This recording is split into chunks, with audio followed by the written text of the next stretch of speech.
exercise. So I will play this piece for you, and then I'll give a tutorial on how to practice some elements in it.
So this piece has a lot of interesting challenges.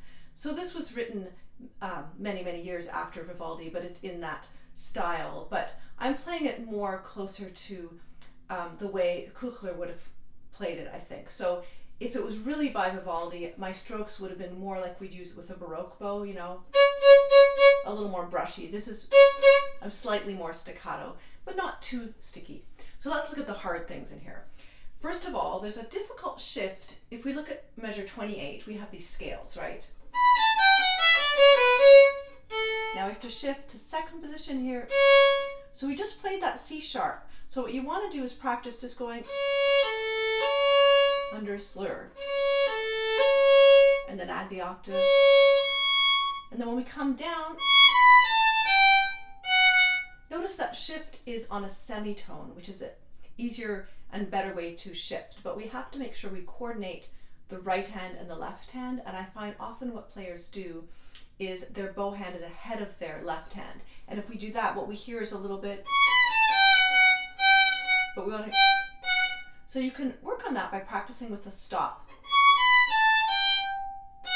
making sure that left hand is ready.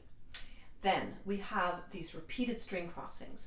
I've talked about that in many other videos, and I have a video about bariolage, which is this type of repeated string crossing where we don't want to use our upper arm. We don't want to change the level of our elbow.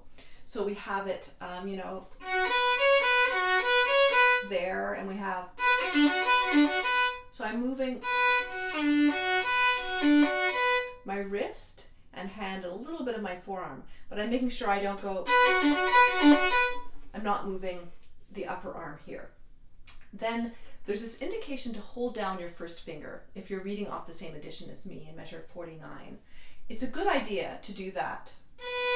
And then, so not only does this help with intonation, but it creates a little more ring as opposed to, it sounds a little bit different. Maybe it's hard to hear, but this is a very good technique to learn. And then in terms of the phrasing, this is written in 4/4 time, but we want to feel it in a big 2. So if I play it really in 4, it's a little bit heavy, even if I don't change the tempo. But if I feel it more in a big 2, with the direction to the 3rd beat, the big 2 beat, like so, that kind of helps the music move ahead without playing it any faster. But it is a quick movement, so of course we need to start very slowly and work in little bits. So in other videos I've talked about practicing with rhythms, which is really good. So places like, you could practice. So if I wrote that out, it would be quarter note, triplet. And there's many, many different rhythms you could do. I'll demonstrate a couple more. You know, you could do, which is 2 16th notes, 2 8th notes. Ba, ba, ba, ba. Also these scales, you know. You could practice with rhythms. This part that's slurred, that can be practiced in different ways too. And rhythms are good, so.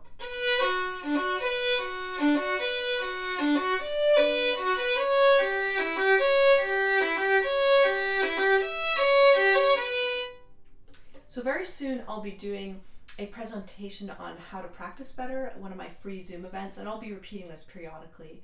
So if you're interested in registering for any of my events, playing in a little masterclass on Zoom or attending some of my workshops on teaching music and practicing music, my email is in the description of this video. So let me know if you have any questions or requests for more videos.